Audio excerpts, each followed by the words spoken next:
Assalamualaikum warahmatullahi wabarakatuh. Sahabat beriman, guru identik dengan ungkapan pahlawan tanpa tanda jasa. Namun kenyataannya, gurulah yang banyak memberi jasa dalam kehidupan manusia.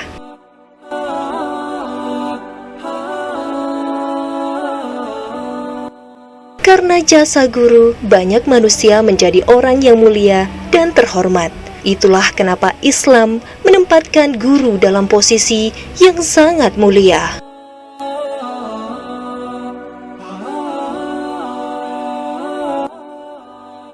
Guru memiliki makna universal. Guru bermakna seseorang yang mengajarkan ilmu dan menuntut pada kebaikan, seperti guru mengaji, guru les, guru kesenian, dosen, ustadz, ustazah, ulama, dan sebagainya.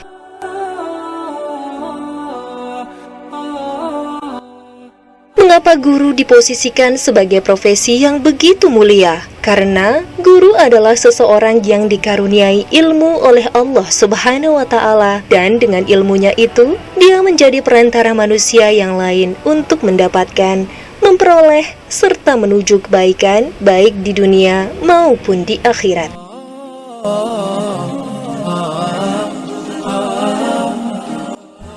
Guru tidak hanya bertugas menyampaikan ilmu, tetapi juga mendidik muridnya untuk menjadi manusia yang beradab.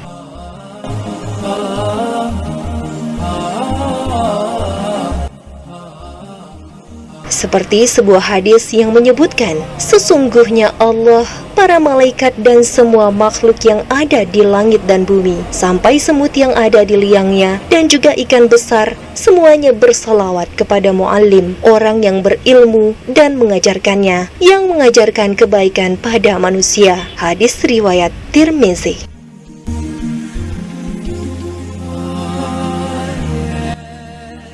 Profesi guru bukanlah profesi main-main. Artinya, sekali seseorang memilih profesi guru, maka ia harus bertanggung jawab untuk mendidik muridnya dengan baik. Karena itu, guru harus profesional atau mengupayakan diri menjadi profesional.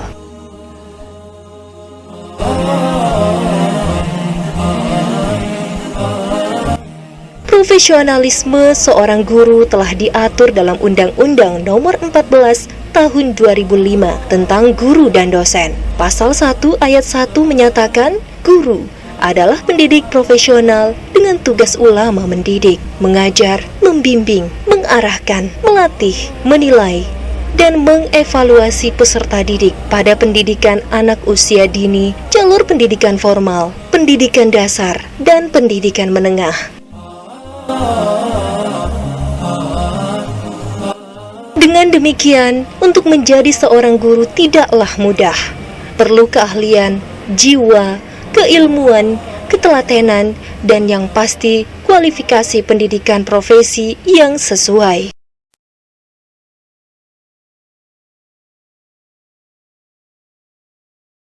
Imam Ghazali menyebutkan betapa syarat menjadi guru, yaitu kasih sayang dan lemah lembut, tidak mengharap upah, pujian, ucapan terima kasih atas balas jasa, jujur dan terpercaya bagi murid-muridnya, membimbing dengan kasih sayang, tidak dengan kemarahan, luhur budi dan toleransi, tidak merendahkan ilmu lain di luar spesialismenya, memperhatikan perbedaan individu.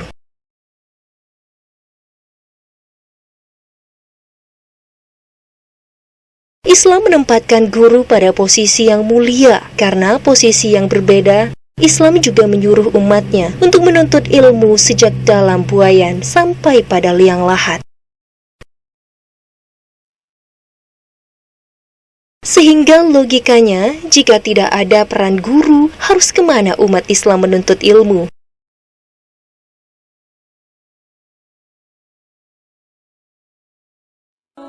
Betapa besar dan mulianya kedudukan guru dalam Islam, sebagaimana dirangkum dari berbagai sumber berikut ini.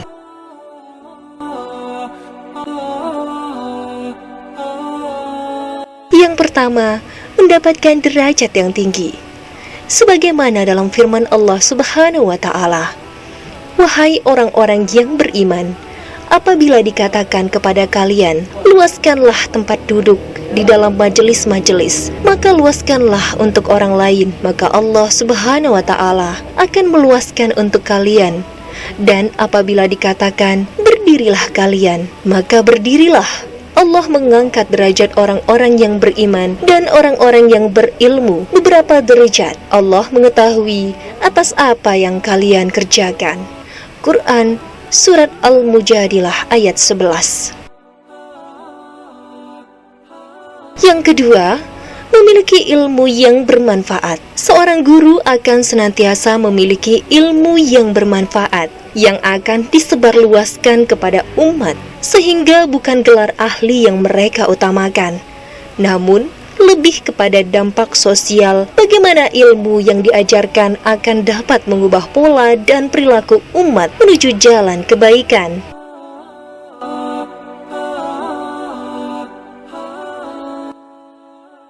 Ketiga, menjaga diri. Sebagaimana dalam hadis riwayat berikut ini, dan tidak sepatutnya orang-orang mukmin itu semuanya pergi ke medan perang. Mengapa sebagian dari setiap golongan di antara mereka tidak pergi untuk memperdalam pengetahuan agama mereka dan untuk memberi peringatan kepada kaumnya apabila mereka telah kembali, agar mereka dapat menjaga dirinya.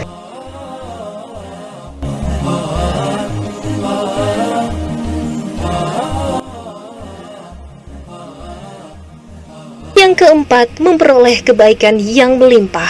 Hadis dari Sahal bin Sa'id radhiyallahu anhu, demi Allah, jika Allah Subhanahu wa Ta'ala memberi petunjuk kepada satu orang melalui perantaramu, maka hal itu jauh lebih baik daripada kekayaan yang sangat berharga. Hadis riwayat Bukhari dan Muslim. Dalam hadis tersebut dijelaskan betapa seorang guru derajatnya lebih baik daripada harta kekayaan yang melimpah. Yang kelima, sama dengan amalan pahala sedekah. Ilmu yang terpelihara amalan atau nilainya sama dengan pahala atau amalan sedekah. Ketika tidak memiliki harta untuk disedekahkan, maka menyedekahkan ilmu sama nilainya dan pahalanya dengan bersedekah harta. Dari Abu Musa al-Asy'ari radhiyallahu anha, dari Nabi Shallallahu alaihi wasallam, bahwa beliau telah bersabda, seorang muslim yang amanah yang dititipi harta oleh orang lain, lalu dipelihara betul apa yang ditugaskan kepadanya, lalu mengembalikan kepada yang berhak dengan tanpa menguranginya sedikit pun, maka ia telah dicatat sebagai orang yang bersedekah.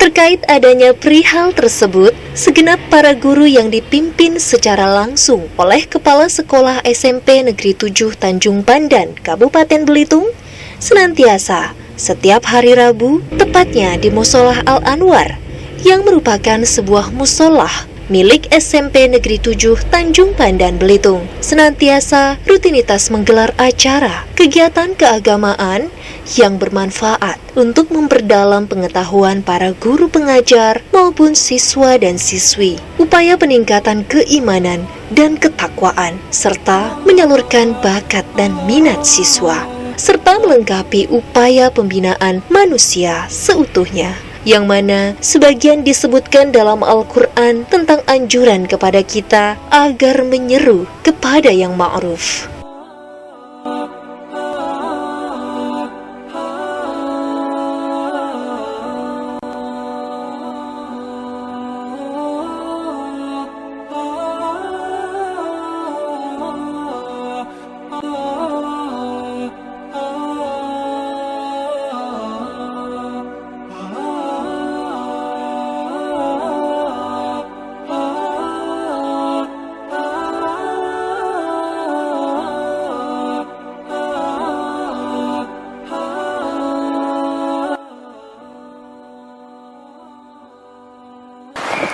Assalamualaikum warahmatullahi wabarakatuh. Alhamdulillahilladzi hadana lihadza wa ma kunna linahtadiya laula an hadana Allah. Asyhadu an la ilaha illallah wa asyhadu anna Muhammadan abduhu wa rasuluh. Allahumma ya daimal fadli alal bariyah ya basital yadaini bil atiyah ya sahibal mawahibis saniyah. Shalli ala sayyidina Muhammadin khairil warasadiyah waghfir lana ya dzal ula fi hadhil asiyah amma ba'du. Hadratul muhtaramin, bapak-bapak, ibu-ibu, seluruh warga SMP Negeri 7 Tanjung Pandan dan masyarakat Kabupaten Belitung, khususnya Kecamatan Tanjung Pandan yang berbahagia. Alhamdulillah di SMP Negeri 7 Tanjung Pandan salah satu kegiatan yang begitu banyak, diantaranya adalah kegiatan keagamaan yang ada di SMP Negeri 7 Tanjung Pandan. Kegiatan keagamaan ini merupakan aplikasi dari penjabaran visi dan misi sekolah, yang mana visi sekolah adalah unggul, berprestasi, imtak, iptek, dan berwawasan lingkungan. Di salah satu kata imtak, ilmu iman dan takwa, di dalam misinya adalah untuk meningkatkan takwa dan berbudi pekerti yang luhur. Seperti yang saya sampaikan di awalnya bahwa seluruh kegiatan yang ada di sekolah ini, baik itu oleh bapak dan ibu guru sebagai profesi pendidik, mereka mengajar dan mendidik, dan juga siswa sebagai pelajar, dasar utamanya adalah ibadah. Nah, untuk menanamkan prinsip bahwa segala sesuatunya adalah ibadah memang butuh suatu usaha. Nah, salah satu usaha yang kami lakukan di SMP Negeri 7 Tanjung Pandan adalah dengan mengadakan kegiatan-kegiatan keagamaan. Di antaranya adalah setiap 1 minggu sekali kami mengadakan satu pengajian rutin yang dilaksanakan setiap hari Rabu, yang mana pengajian ini diikuti oleh seluruh guru dan pegawai yang ada di SMP Negeri 7 Tanjung Pandan. Mengapa saya lebih fokus kepada guru-guru dan pegawai? Karena mereka adalah sebagai penggerak, sebagai motor yang ada di sekolah ini. Jadi kita berawal dari guru dan pegawai yang ada di sekolah ini. Kemudian setelah kegiatan pengajian ini biasanya kita lakukan 1,5 jam sebelum pelaksanaan sholat zuhur. Kemudian setelah itu dilanjutkan dengan kegiatan sholat zuhur berjamaah yang diikuti oleh seluruh siswa dengan guru-guru, dengan pegawai, dan seluruh warga SMP Negeri 7 Tanjung Pandan. Alhamdulillah ini sudah berjalan secara kontinu dan ada peningkatan secara bertahap yang berkaitan dengan motivasi dan kemauan yang awalnya barangkali ketika kami memulai program ini secara intens, kita butuh kerja keras, memberikan support, memberikan dorongan kepada siswa, terkadang agak sedikit memaksa untuk melakukan kegiatan ibadah. Namun akhir-akhir ini ada peningkatan secara bertahap. Sudah mulai banyak anak-anak yang tanpa menggunakan jadwal, tanpa menggunakan teguran, tanpa disuruh, mereka sudah berbondong-bondong untuk menuju ke musola SMP Negeri 7 Tanjung Pandan yang kita beri dengan nama Musola Al-Anwar, yang artinya adalah kumpulan cahaya. Terima kasih. Saya akhiri, billahi taufiq wal hidayah. Wassalamualaikum warahmatullahi wabarakatuh.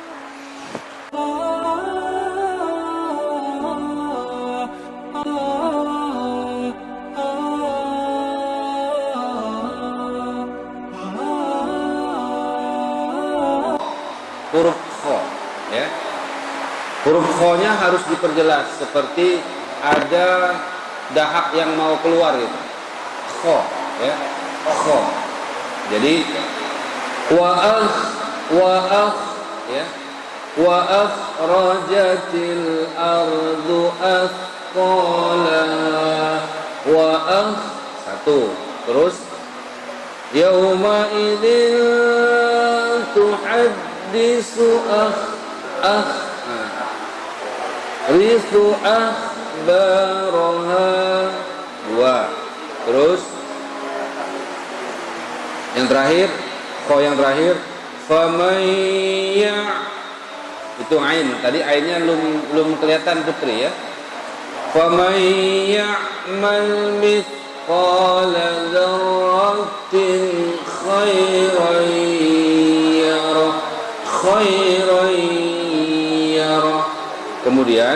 Tadi sempat dipanjangkan seperti ini. Dzarratin khairan yara. Nah, itu salah. Tajwidnya salah. Karena tanwin bertemu dengan kha namanya idhar. Idhar itu artinya jelas. Jadi tidak boleh didengung. Jadi bacanya tidak boleh didengung. Bacanya وَمَنْ يَعْمَلْ مِثْقَالَ ذَرَّةٍ خَيْرًا يَرَهُ خَيْرًا يَرَهُ. Beda dengan ayat terakhir. Ayat terakhir tanwin ketemu dengan huruf sya, namanya ikhfa, namanya ikhfa. Jadi harus didengung seperti وَمَنْ يَعْمَلْ مِثْقَالَ ذَرَّةٍ شَرًّا يَرَهُ. Justru harus didengungkan, ya. Nah, itu Putri beberapa huruf tadi.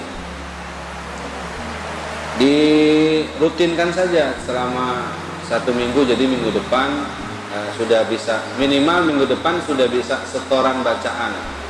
Kalau belum bisa setoran hafalan, tapi paling tidak setoran bacaan, ya. Gitu. Action. Bismillahirrahmanirrahim.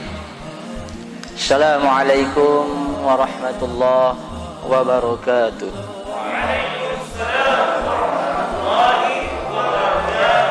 Alhamdulillah. Alhamdulillahi rabbil alamin. Allahu la ilaha illa huwal hayyul qayyum qa'iman bil qist. Lillahi ma fis samawati wa ma fil ardh. Walillahi akibatul umur. Lahul mulkus samawati wal ardh wa ilaihi turja'un. Wallahu allazi la ilaha illa wa'lamul ghaibi wasyahadah warrahmanir rahim. Asyhadu an la ilaha illallah wahdahu la syarikalah wa asyhadu anna Muhammadan abduhu wa rasuluh. Allahumma shalli ala sayyidina Muhammad wa ala ali sayyidina Muhammad la nabiyya ba'dah. Kepala Sekolah SMP Negeri 7 Tanjung Pandan yang sama-sama kita hormati, Bapak Ibu Dewan Guru beserta staf tata usaha yang kami hormati. Syukur alhamdulillah kehadiran Allah Subhanahu wa taala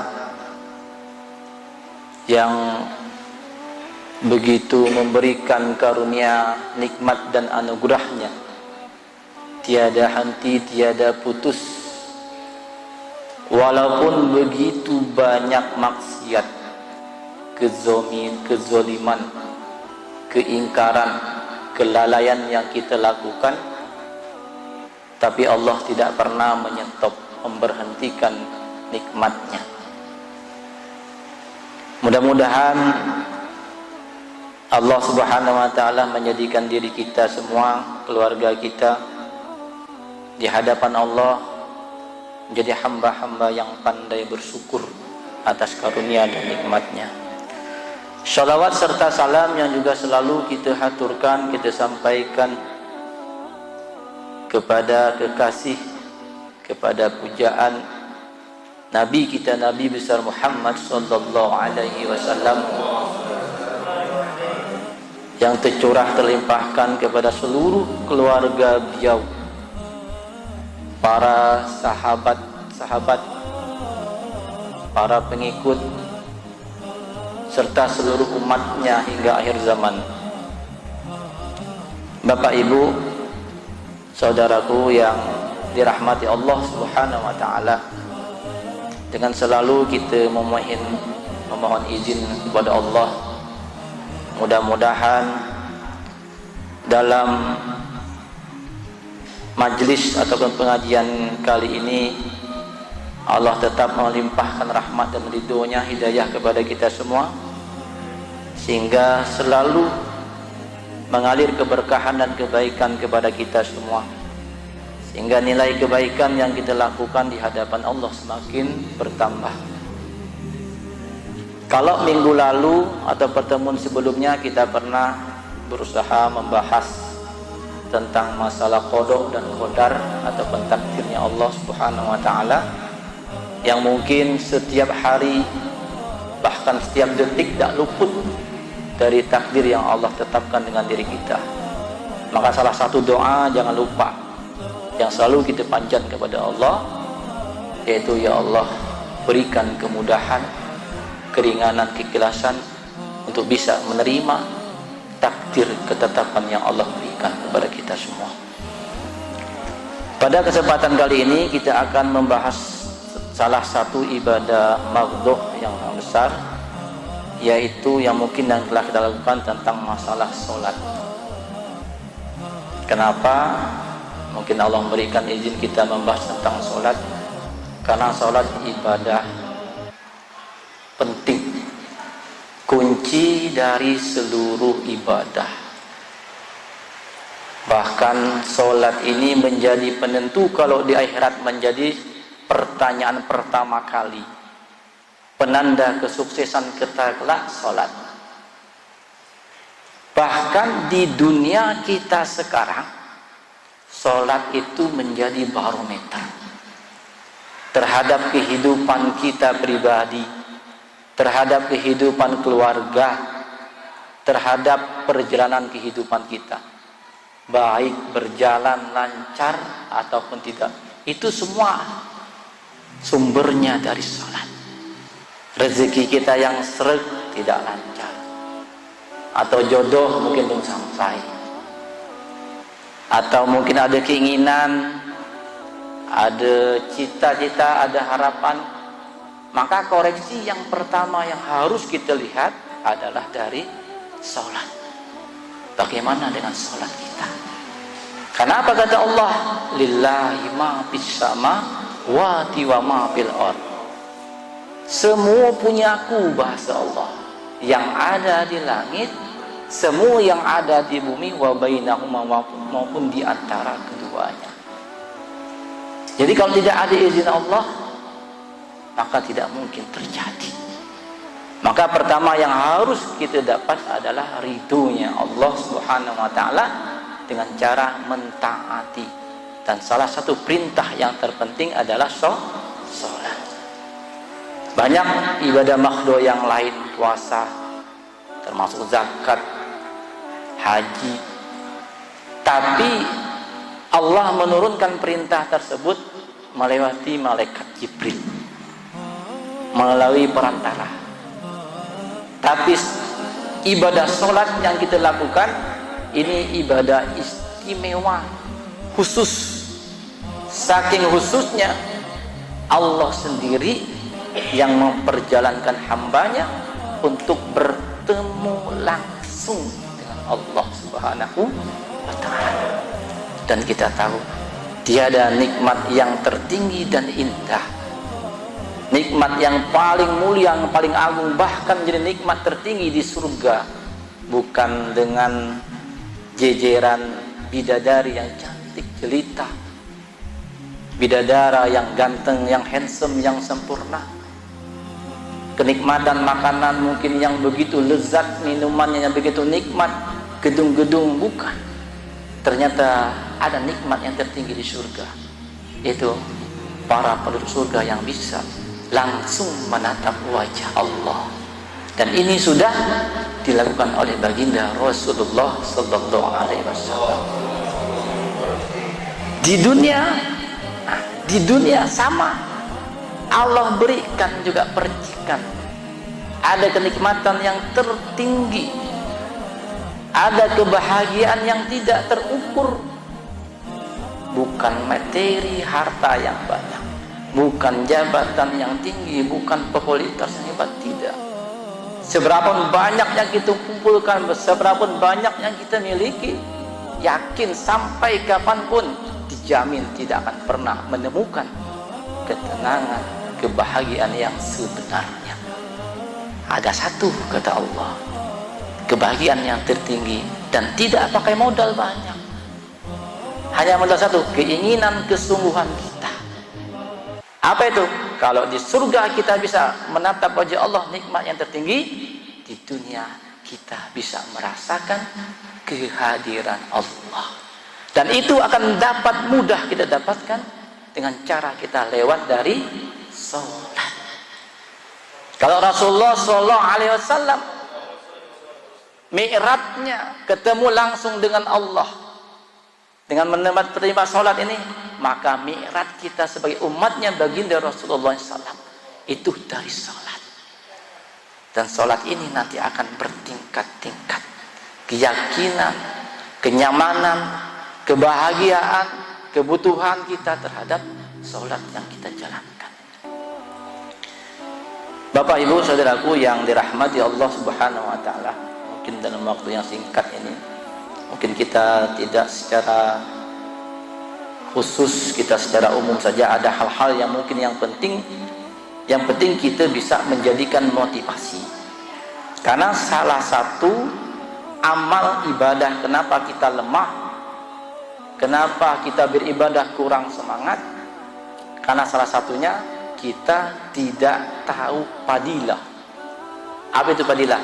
Kebaikan dari ibadah yang kita lakukan. Sehingga apa? Ibadah yang setiap harinya harusnya semakin meningkat, tapi kadang hambar. Padahal ini ibadah yang tertinggi dari seluruh ibadah. Bisa langsung ketemu dengan Allah di dunia ini, tidak ada cara lain kecuali dalam sholat. Sampai Rasulullah SAW diri pun mengatakan, sejuk mata beliau, ketenangan hati beliau itu bisa ditemukan dalam sholat. Kalau azan berkumandang Allahu Akbar, Allahu Akbar, Siti Aisyah mengatakan, para sahabat mengatakan, Rasulullah tegang, seolah-olah tidak kenal di antara kita, saking cepat nak memenuhi panggilannya. Bisa itu bayang pentingnya. Di dalam Al-Quran begitu banyak ayat tentang perintah Allah. Dalam surah Al-Baqarah ayat 43, ayat 110, surat Hud ayat 114, Al-Isra ayat 78, dan lain sebagainya. Namun ada 4 hal fungsi secara umum solat yang kita lakukan, yang kita inginkan menjadi efek bagi kita. Yang pertama adalah sebagai media perantara kita untuk mengingat, mendekatkan diri, takarrub kepada Allah Subhanahu wa Ta'ala. Yang kedua, sesuai janji Allah, innash-sholata tanha 'anil fahsya'i wal munkar. Sesungguhnya solat itu, sesungguhnya kalau orang mengerjakan solat, pasti bahasanya Allah akan terhindar dari perbuatan keji dan kemungkaran. Yang jadi pertanyaan, kenapa orang sholat tapi agi maksiat? Dikenal dengan STMJ. Kenapa? Tahu paman? Sholat terus maksiat jalan. Tanda tanya besar, ada apa dengan sholat kita? Ini secara umum. Yang ketiga adalah sholat menjadi kerukunan sesama manusia. Kenapa setiap sholat kita menebarkan salam, Assalamualaikum warahmatullahi. Semoga keselamatan, keberkahan oleh Allah kepada kita yang orang-orang sekitar. Yang keempat, mempersatukan umat. Karena ketika zuhur datang, asar datang, bukan hanya di Belitung, seluruh Indonesia bahkan dunia, semua tertuju kembali ke satu titik, yaitu di kiblat Ka'bahnya. Jadi energi seluruh dunia mengalir, listrik istilahnya gitu, mengalir seluruh dunia bersatu, seluruh umat Islam. Bapak Ibu jemaah yang Allah Ta'ala, mudah-mudahan kini ada waktu cukup nih, masih tidak apa-apa sampai azan ya, insyaallah. Kuat kira-kira, tahan kira-kira. Kita ambil satu hadis saja, mudah-mudahan ini jadi motivasi yang besar kepada diri kita ya. Kalau ada waktu kita tambah manfaatnya nanti. Dalam hadis qudsi ini, kita tahu hadis qudsi adalah firman Allah, perkataan Allah, sama seperti Al-Quran, cuman tidak dibukukan.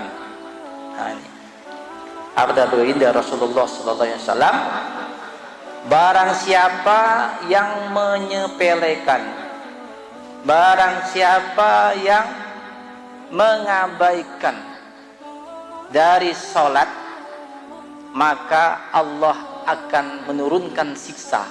Nah, ini azab bahasa kita dengan 15 siksaan, 6 di dunia, 3 pada saat sakaratul maut, 3 pada saat di alam barzah, dan 3 ketika pada yaumul mahsyar kelak.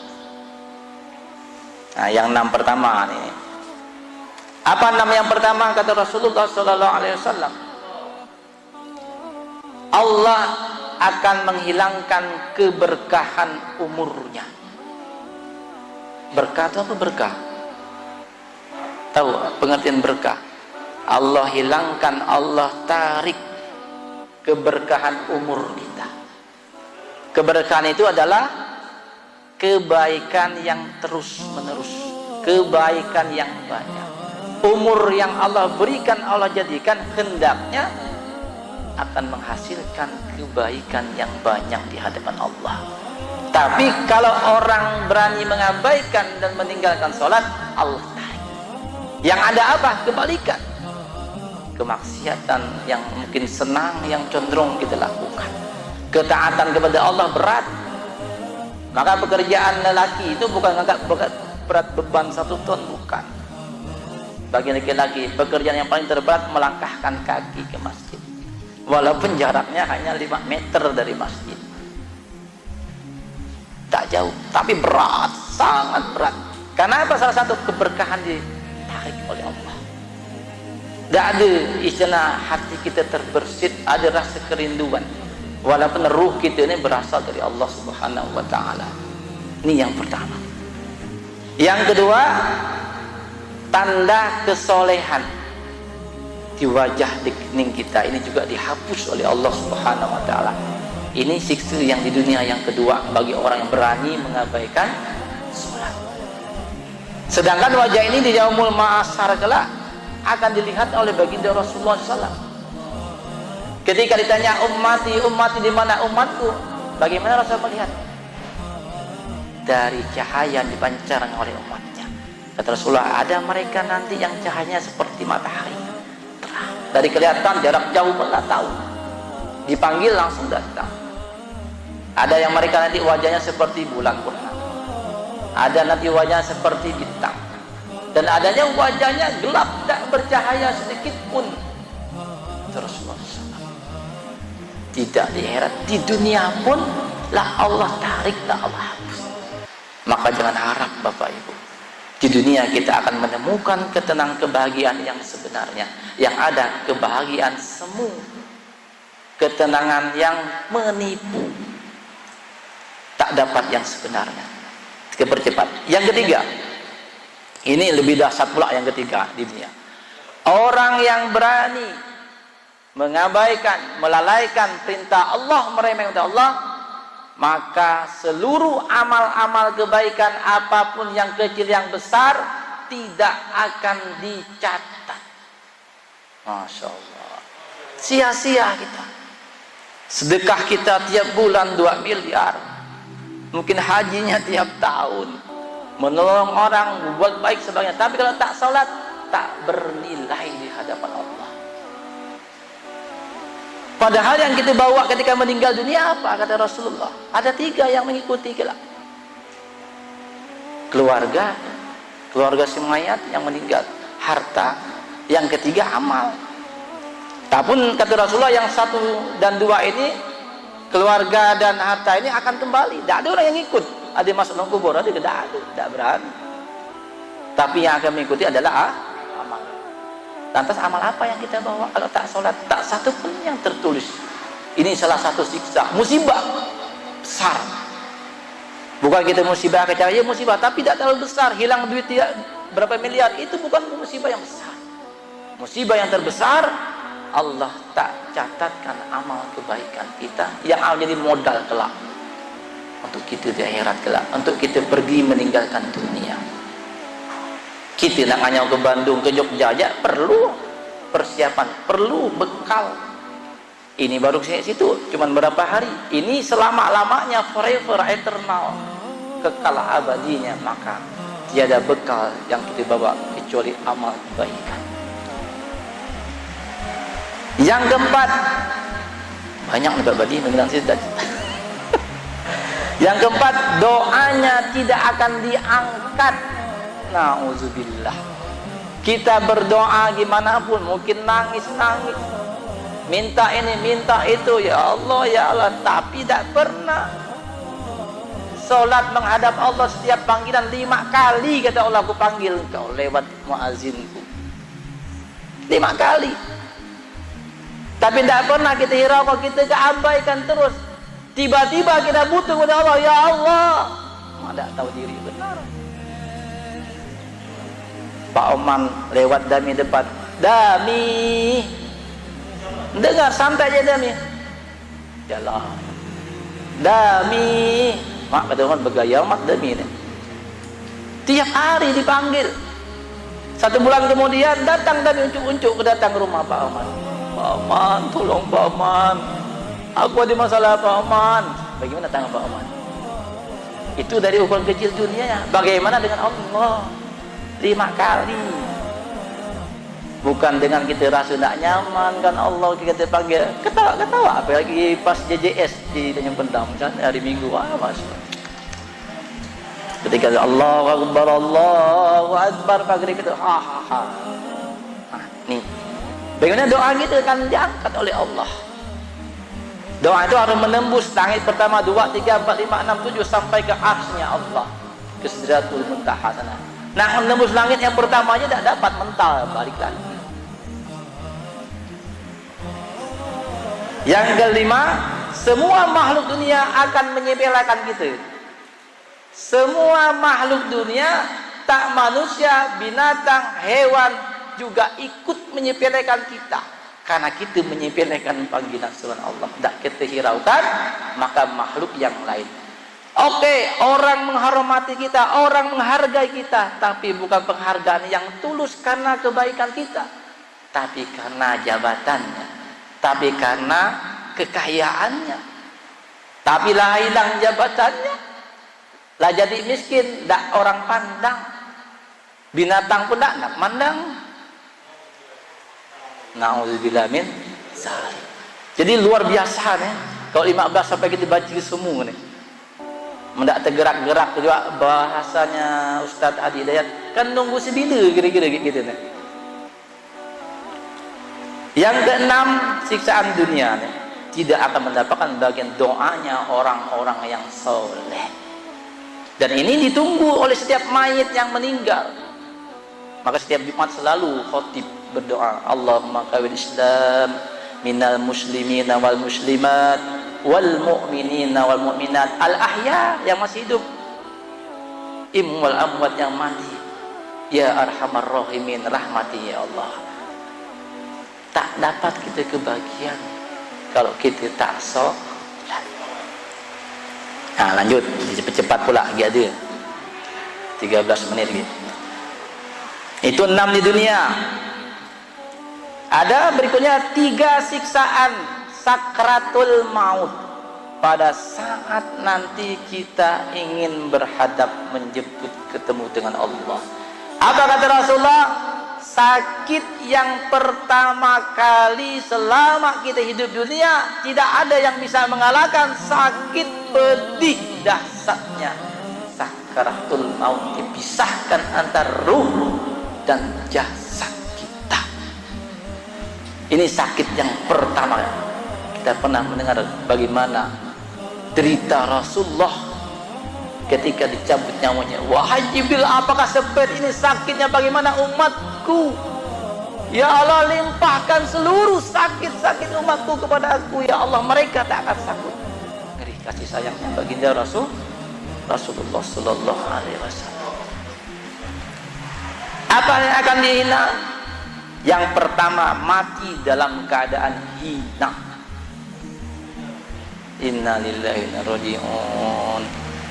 Tiap Jumat selalu dikatakan ittaqullah haqqa tuqati wala tamu, jangan engkau mati wa antum jangan engkau mati dalam Islam. Tak ada tiket kita untuk mulia. Jangan sampai ketika Allah dalam surat At-Tin, summa radatnahu asfala syafilin. Pada awalnya Allah ciptakan. Apa ayat sebelumnya? Ayat sebelum itu,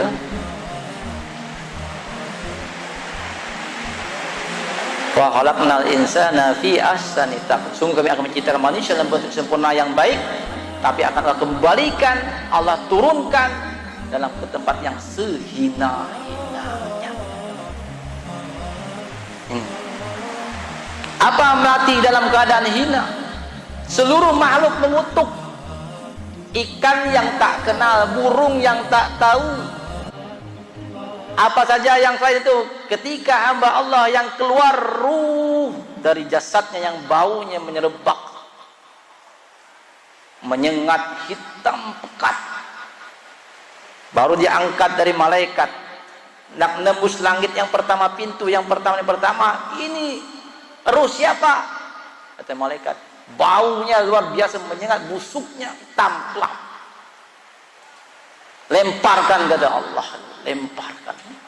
Hina, sangat luar biasa. Mati dalam keadaan hina, dikutuk oleh seluruh makhluk. Keranda, apalagi liang lahat, makom tempat kita itu ulah geram. Ingat, itu makhluk juga. Fatimah Az-Zahra, putrinya Rasulullah SAW, ketika meninggal dua anak dimasukkan yang lihat, apa kata para sahabat? Wahai kubur, ini merupakan putri baginda Rasulullah sallallahu alaihi wasallam, disambut oleh kubur. Ketahui sungguhnya aku bukan tempat jabatan, bukan tempat kehormatan. Kata kubur, tak memandang. Ketika dipikul mayat-mayat, kalau memang mereka yang melalaikan sholat, angin-angin komentar, bumi komentar, gunung komentar, laut komentar, yang selama ini mereka menahan, ya Allah izinkan aku ya Allah ingin menelan, kata bumi. Laut ingin melahap, angin nak ngembus, nak ngempas gitu. Baru pada saat ketika dipikul keranda pun tak tahan, dia berat, keranda nak mikul berat, saking berat. Bumi nak komentar, tunggu kau, selama engkau hidup di atas punggungku, kata bumi, engkau banyak maksiat jalan Allah, susahnya Allah rasakan. Itu ada nanti dalam siksaan ketika di alam kubur nanti, orang yang berani melalaikan sholatnya. Yang kedua, jangan terlalu panjang. Yang kedua, akan Allah matikan dalam keadaan lapar. Ini tanda-tanda hati-hati. Kalau ada orang saudara kita ketika nak meninggal dunia bawaannya lapar, pikiran banyak, ngeratap, nak makan mie ayam, nak makan ini, makan itu tanda yang kurang baik. Yang ketiga, mati dalam keadaan haus. Kata Rasulullah, walaupun nak diminumkan seluruh laut di dunia ini, niscaya tidak akan bisa memenuhi, menghilangkan rasa hausnya. Karena ada orang seperti itu. Ketika nak meninggal tuh keluar dari bayang dalam pandangannya. Makan ini nyaman, nak minta ini, minta es, minta kopi. Padahal sudah nak berpisah tubuh dengan badannya. Saking ngeri. Kenapa? Akibat berani melalaikan perintah Allah salah. Maka luar biasa Bapak Ibu. Kalau kita yang gini waktu ini, ingat-ingat, ini motivasi untuk kita. Belum. Iya. Motivasi apa? Untuk kita lebih semangat. Manusia aneh-aneh. Manusia itu aneh. Mereka tahu, mereka sadar ada hal yang pasti, ada hal yang mungkin pasti akan dialami. Kematian itu pasti, alam kubur itu pasti, akhirat pasti, neraka pasti, tapi tidak ada yang ngejar. Tapi hal yang tidak pasti, duit banyak pasti, jabatan yang tidak pasti, semua tidak pasti itu, tapi rela. Kesehatan, kekuatan, usia, waktu dari pagi sampai siang terus dikuras, habis. Tidak pasti, dan pasti tidak akan dapat. Insyaallah tidak akan dapat.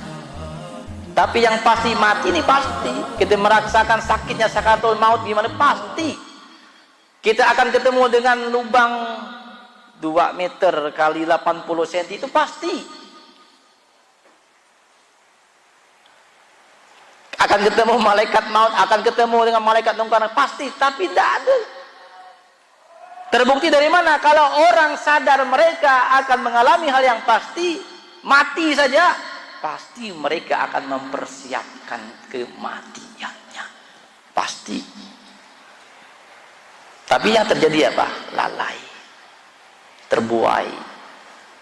Hatta zurtumul maqabir, ketika nak masuk dalam kubur, ya Allah, laula ahrtani ila ajalin qarib, minta ditangguh, minta diundur ya Allah, walaupun hanya semenit, walaupun hanya 2 detik, ya Allah, hidupkan kembali ke dunia, aku ingin menebus.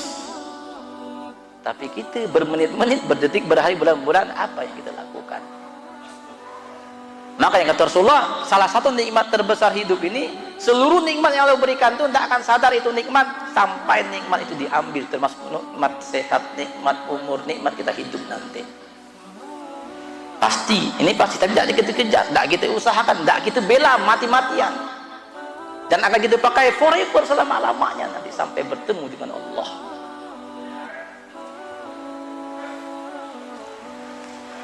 Baik, kita lanjutkan, mungkin ada waktu lagi, mudah-mudahan. Yang ketiga, ini sambutan siksa di alam kubur mereka yang berani mengabaikan sholat di tanah di kubur. Ya Allah, selama ini aku menahan, apa nak kita tahan?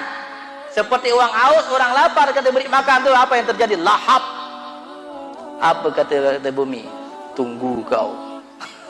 Tunggu, kini kau lah masuk ke dalam perutku. Kau yang hidup selama di atas punggungku, banyak melakukan dosa, lalai kepada Allah, berani menantang Allah. Apa kata bumi? Akan dihempit oleh bumi, nanti bergerak sampai, ya kata Rasulullah, remuk seluruh tulang rusuk, tulang tengkorak kita. Tak sabar, dihempit. Tidak sampai itu, diulang berhari-hari, berbulan-bulan, didatangkan lagi, tak puas dari bumi, api kayak di apa itu, panggang guling, ya, guling, semprot dari api dari seluruh penjuru, semprot, dipanggang angus, dikembalikan, panggang angus, dikembalikan kembali. Bahkan tidak puas, didatangkan oleh kubur, nanti ada ular suja'un al-aqro yang kukunya sepanjang mata memandang, yang suara yang sekali mengatakan, wahai hamba Allah, kenapa kau tak sholat? Seperti guru yang paling petir, yang paling terbagas di dunia. Celepo satu ditambah gadah dipukul sampai 70 hasta bumi ke bawah, tenggelam tubuh kita seperti jajang ripet, pis, ditarik dari pakai kuku yang panjang, sedikit tarik pula. Berapa lama kata para sahabat, ya Rasulullah? Sampai menunggu hari kiamat. Sampai menunggu hari kiamat. Azan panggilan. Kita bercoba, mudah-mudahan Allah memberikan kekuatan, kemudahan kepada kita. Siksa usia kita jangan disia-siakan. Paling tidak kuatkan, masuk surga dipaksa lebih bagus ketimbang ikhlas masuk neraka. Jadi moto, masuk surga terpaksa lebih bagus ketimbang masuk neraka ikhlas. Subhanallah hamdihi adada khalqi wa ridha nafsi wa zinata arsi wa midada kalimati. Assalamualaikum warahmatullahi wabarakatuh.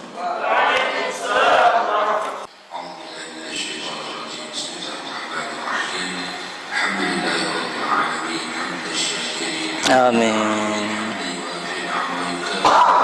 Amin ya Allah. Amin.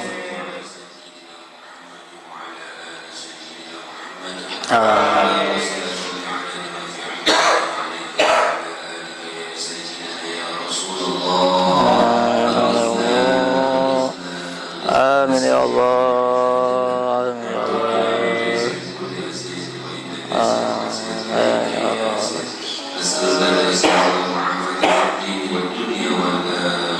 Amin ya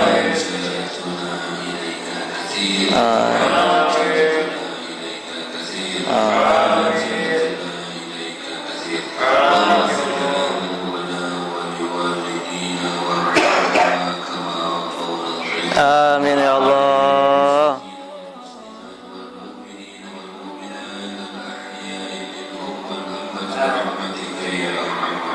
Amin ya Allah.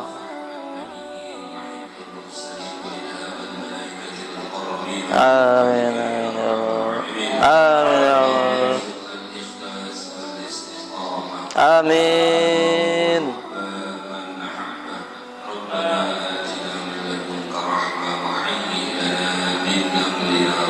Amin ya Allah.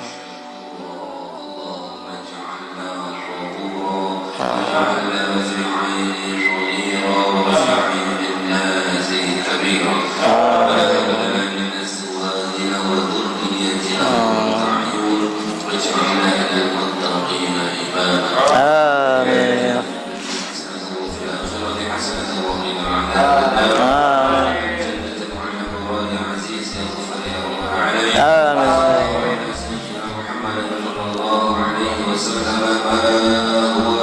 Amin. Ya Allah. Wassalamun ala mursalin.